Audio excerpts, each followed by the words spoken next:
दक्षिण सोलापूर तालुक्यातील जिल्हा परिषद आणि पंचायत समिती निवडणुकीदरम्यान कुंभारी येथील जिल्हा परिषद शाळेतील मतदान केंद्रावर धक्कादायक प्रकार उघडकीस आला आहे.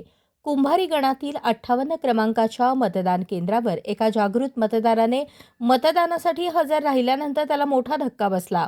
तुमचे मतदान आधीच झाले आहे असे अधिकाऱ्यांनी सांगताच संबंधित मतदार अवाक झाला. विशेष म्हणजे स्वतः मतदानासाठी हजर असताना अंगठा बहाद्दर मतदाराऐवजी त्याच्या आधीच सही करून मतदान केल्याचे स्पष्ट झाले. या प्रकारामुळे संतप्त झालेल्या श्रीशैल माधव कटारे या मतदाराने तात्काळ केंद्रावरील अधिकाऱ्यांना जाब विचारला.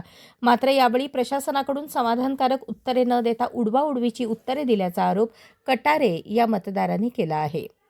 या घटनेनंतर मतदान प्रक्रियेच्या पारदर्शकतेवरच प्रश्नचिन्ह निर्माण झाले असून सोलापूर जिल्ह्यात अनेक ठिकाणी बोगस मतदान झाल्याची चर्चा मतदारांमध्ये जोर धरू लागली आहे. लोकशाहीचा कणा असलेल्या मतदान प्रक्रियेत अशा प्रकारची गंभीर अनियमितता घडत असेल तर सामान्य मतदारांनी विश्वास ठेवायचा तरी कुणावर, असा थेट सवाल आता उपस्थित केला जात आहे. या प्रकरणाची सखोल चौकशी करून दोषींवर कठोर कारवाई करावी अशी मागणी जागृत मतदाराकडून केली आहे. श्रीशैल माधव कटारे, मी राहणार जोपूरपट्टी. माझा मतदार कुंभारी मतदार संघामध्ये आहे. 58 बूथ नंबर आहे. मी मतदान करायला गेलो तर माझा अगोदर कोणतर मतदान केलं. मी अधिकाऱ्याला विचारलो, माझा आधार कार्डवर तुम्ही कसं का मतदान केलं तुम्ही दुसऱ्याला.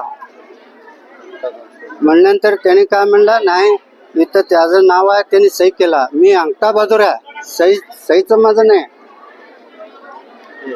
मग कसं करायचं म्हणल्यानंतर आता तुम्हाला देत नाही म्हणलं त्याने. आता आम्हाला मतदाराचा हक्क पाहिजे. काय करणार पुढं? काय नाही, आम्ही मतदार करणार तर कारवाई करता येईल. कारवाई करता येईल. पुढचा